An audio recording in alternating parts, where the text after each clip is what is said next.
Welcome back to Xylem Learning. It's me Mufeeda. മക്കളെ, നമ്മുടെ ഫിസിക്സിലെ വളരെ ഇമ്പോർട്ടന്റ് ആയതും ഏറ്റവും സിമ്പിൾ ആയിട്ടുള്ള ഒരു ചാപ്റ്റർ ആണ് സൗണ്ട് എന്ന് പറയുന്നത്. അപ്പോൾ സൗണ്ടിൽ നിന്നും ചോദിക്കുന്ന വളരെ ഇമ്പോർട്ടന്റ് ആയിട്ടുള്ള രണ്ട് ന്യൂമറിക്കൽ ക്വസ്റ്റ്യൻസിൽ വരുന്ന ക്വസ്റ്റ്യൻ ആണ് find the frequency and find the time period. So ഈ രണ്ട് കാര്യങ്ങളാണ് ഇന്നത്തെ ഒരു വീഡിയോയിൽ നമ്മൾ കംപ്ലീറ്റ്ലി ഡിസ്കസ് ചെയ്യാൻ പോകുന്നത്. സോ ഫസ്റ്റ് ക്വസ്റ്റ്യൻ നോക്കാം നമുക്ക്. A pendulum oscillates 40 times in 4 seconds അല്ലേ? നമുക്ക് എന്ത് തന്നിട്ടുണ്ട്? വൈബ്രേഷൻസ് അല്ലെങ്കിൽ ഓസിലേഷൻസിന്റെ എണ്ണം തന്നിട്ടുണ്ട്, ദാറ്റ് ഈസ് 40 ആണ്. ആൻഡ് അതിനെടുത്തിരിക്കുന്ന സമയം തന്നിട്ടുണ്ട്, ദാറ്റ് ഈസ് 4 seconds ആണ് അല്ലെ? അപ്പൊ രണ്ട് കാര്യങ്ങൾ എന്തുണ്ട് ഇവിടെ തന്നിട്ടുണ്ട്. And find it's time period and frequency എന്നാണ് ക്വസ്റ്റ്യൻ ചോദിച്ചിട്ടുള്ളത്.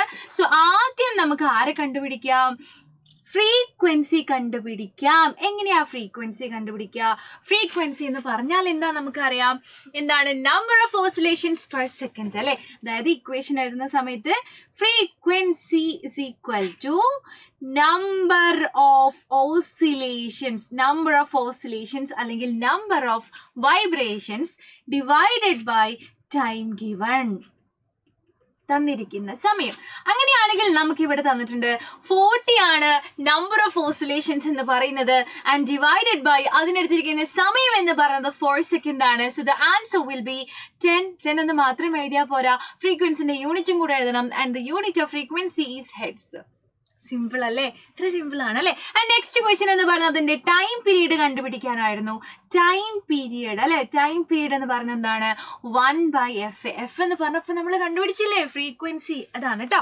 അപ്പൊ 1/f. അങ്ങനെയാണെങ്കിൽ 1 divided by 10 എന്ന് വരും. That is 0.1 second. ഇവിടെ സെക്കൻഡ് എന്ന് എഴുതാൻ കാരണം second is A unit of time period. Okay, അങ്ങനെയാണെങ്കിൽ ഒരൊറ്റ ക്വസ്റ്റ്യനും കൂടെ നമുക്ക് നോക്കാം. The sound from a mosquito is produced when it vibrates its wings at an average rate of 500 vibrations per second. Vibrations per second നെയാണ് നമ്മൾ എന്ത് പറയാ? ഫ്രീക്വൻസി എന്ന് പറയുന്നത് അല്ലേ? അങ്ങനെയാണെങ്കിൽ നമുക്ക് ഇവിടെ ക്വസ്റ്റ്യൻ തന്നെ തന്നിട്ടുണ്ട്. എന്താ തന്നിരിക്കുന്നത്? ഫ്രീക്വൻസി ഈസ് 500 ഹെഡ്സ് ആണെന്ന് അല്ലെ? അപ്പൊ F is equal to 500 hertz. കണ്ടോ, നമ്മൾ ചിലർ തെറ്റിക്കും. എന്താ കാര്യം എന്നറിയാം, നമ്മള് ഈ 500 എന്നൊക്കെ കാണുമ്പോൾ നമ്മൾ ആകെ കൺഫ്യൂഷൻ ആവും. പിന്നെ എങ്ങനെയാ അതിന്റെ ടൈം കണ്ടുപിടിക്കുക, അത് ഇത് അല്ലെ, ഫ്രീക്വൻസി വേറെ സെപ്പറേറ്റ് കണ്ടുപിടിക്കണം എന്നൊക്കെ നമ്മൾ വിചാരിക്കും. പക്ഷെ അങ്ങനെയല്ല, ക്വസ്റ്റ്യനിൽ തന്നെ തന്നിരിക്കുകയാണ് 500 വൈബ്രേഷൻസ് പെർ സെക്കൻഡ്. ഈ സെന്റൻസിനെ നമ്മൾ എന്ത് പറയുന്നത്? ഫ്രീക്വൻസി എന്ന് പറയുന്നത്. സോ അങ്ങനെയാണെങ്കിൽ നമുക്ക് ഫ്രീക്വൻസി 500 ആണെന്ന് കിട്ടിക്കഴിഞ്ഞു. And the time period is 1/f, that is 1/500. ഇത്രയും സെക്കൻഡ് എന്ന് ഇട്ട് കൊടുത്താലും നിങ്ങൾക്ക് ആൻസർ ആണ്. അല്ലാന്നുണ്ടെങ്കിൽ ഇതെങ്ങനെ നമുക്ക് എഴുതാം?